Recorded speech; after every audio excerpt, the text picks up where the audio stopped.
Price the Lord. இன்னைக்கு இந்த மாதம், இந்த ஜூலை மாதம் உங்களுடைய பாரம், உங்களுடைய எந்த கஷ்டமாக இருந்தாலும், எந்த ஒரு பலவீனமான நேரமாக இருந்தாலும், எந்த ஒரு கஷ்டங்காலமான ஒரு நேரமாக இருந்தாலும், அவர் இன்னைக்கு எல்லாத்தையும் இறக்கி வைக்க போகிறார். இந்த ஜூலை மாதத்துலேருந்து உங்களுக்கு ஒரு நல்ல ஒரு அழகான ஒரு வாழ்க்கையை அவர் தரப்போகிறார்.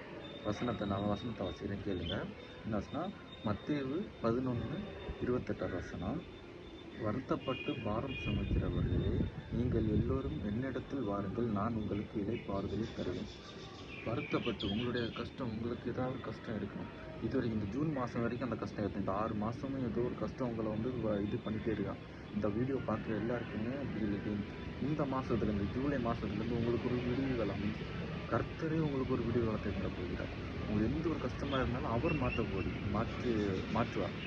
எந்த ஒரு கஷ்டமாக இருந்தாலும், உங்களுக்கு பலவீனம், எந்த ஒரு பண பிரச்சனை, உடம்புல எந்த ஒரு பிரச்சனையாக இருந்தாலும், மனசில் எந்த ஒரு பிரச்சனையாக இருந்தாலும், எந்த ஒரு பண பிரச்சனை எதாக இருந்தாலும் அவர் மாற்றுவார். உங்களுக்கு இந்த 6 மாத காலத்துலேயும் எப்படி சொல்ல, 6 மாத காலத்துலேயும் ஏதோ ஒரு வருத்தமான ஒரு காலம் இருந்திருக்கும். ரொம்ப ஒரு பாரமான ஒரு காலம்.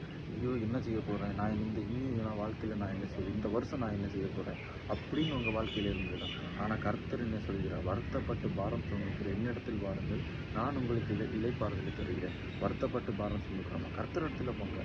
அவர் நமக்கு ஒரு இளைப்பாறுதலை தருவார். கர்த்தர் நமக்கு ஒரு இளைப்பாறுதலை தந்து நம்முடைய ஆசீர்வாதத்தை, நம்முடைய வாழ்க்கையை ஆசீர்வாதமாக ஒரு வாழ்க்கையை மாற்றுவார். அதான் நம்முடைய கர்த்தர். ஆமென். Praise the Lord.